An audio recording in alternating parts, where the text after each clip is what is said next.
Hello students.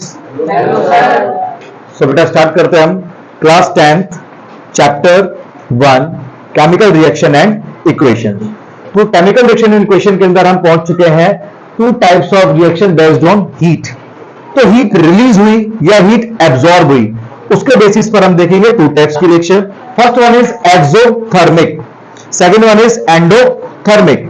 तो एक्सो और endo का यहां पर काम है, थर्मिक मतलब टेम्परेचर।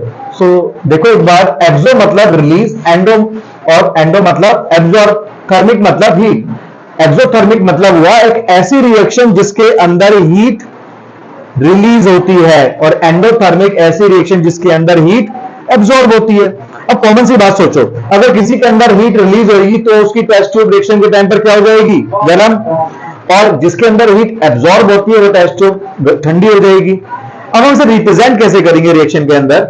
अगर यहां पर हम प्रोडक्ट के साइड में प्लस हीट लिखते हैं तो वो हो जाएगा हमारा एक्सोथर्मिक, और माइनस हीट लिखते हैं या फिर एरो के ऊपर ट्राइंगल या हीट लिख देते हैं तो वो कहलाता है हमारा एंडोथर्मिक। एग्जांपल देखो, carbon plus oxygen plus give rise to carbon dioxide plus 393 kelvin, 393.5 kilo joule.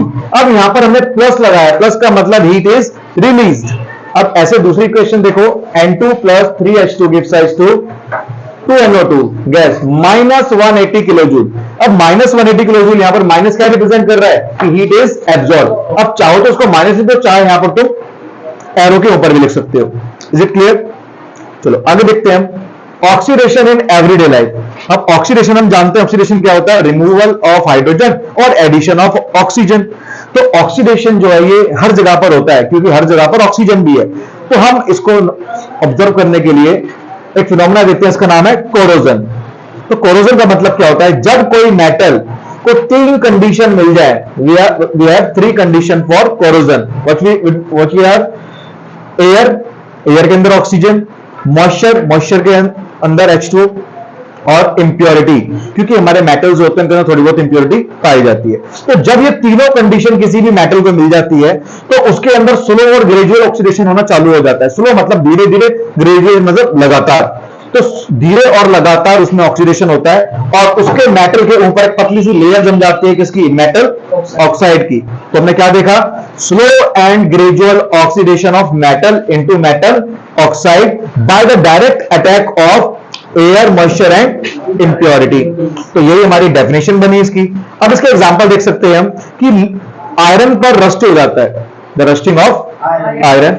Iron पर रस्टिंग, रस्ट का फॉर्मूला क्या है, Fe2O3.XH2O, ये रस्ट का फॉर्मूला है। अब rusting of iron is a positive phenomena और negative, it is a negative phenomena, क्योंकि इसकी वजह से हमारा जो बेस मेटल है वो कमजोर हो गया।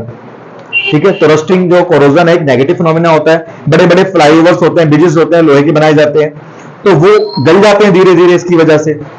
अब देखो, कॉपर ग्रीनिश कलर का हो जाता है, तो कॉपर पे क्या है, कॉपर कार्बोनेट की कोरोजन हो गई। सिल्वर जो है, चांदी हमारी ब्लैक कलर की हो जाती है, क्यों, क्योंकि उस पर सिल्वर सल्फाइड बन जाता है। ठीक है, अब यहां पर देखो हम कोरोजन से बचेंगे कैसे। So how can we prevent corrosion? तो फर्स्ट थिंग, हम ऑयलिंग और ग्रीसिंग कर सकते हैं मूवेबल पार्ट्स की, जैसे साइकिल की chain, painting and covering with plastic wraps. ठीक है, हम किसी को लोहे के आर्टिकल को पेंट कर देते हैं, हमारे घर के डोर्स होते हैं लोहे के, हम उसको, ग्रिल्स होती है हमारे घर की, हम उसको पेंट कर देते हैं कलर पेंट से, जिससे वो अट्रैक्टिव भी दिखे और कोरोजन से भी बच जाए। और हम नया कोई आर्टिकल खरीद के लाते हैं किसी मेटल का, हम देखते हैं उसके ऊपर रैपिंग चढ़ी होती है, प्लास्टिक की पन्नी वगैरह चढ़ी होती है, पॉलीकैप्स होते हैं। ये किस लिए होते हैं, ताकि उसको और एयर और वाटर की सप्लाई को रोक सकें। और लास्ट हमारे पास है गैल्वेनाइजेशन या टिनिंग।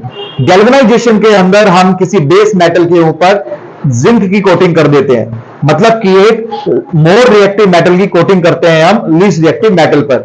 अगर हमने ये आयरन का पैन लिया और आयरन के पैन के ऊपर जिंक की कोटिंग कर दी, तो जिंक और आयरन में से ज्यादा रिएक्टिव कौन है, जिंक। तो जब भी कोरोजन होगा तो जिंक का होगा, ना कि आयरन का। और हमें किसको बचाना था, आयरन को।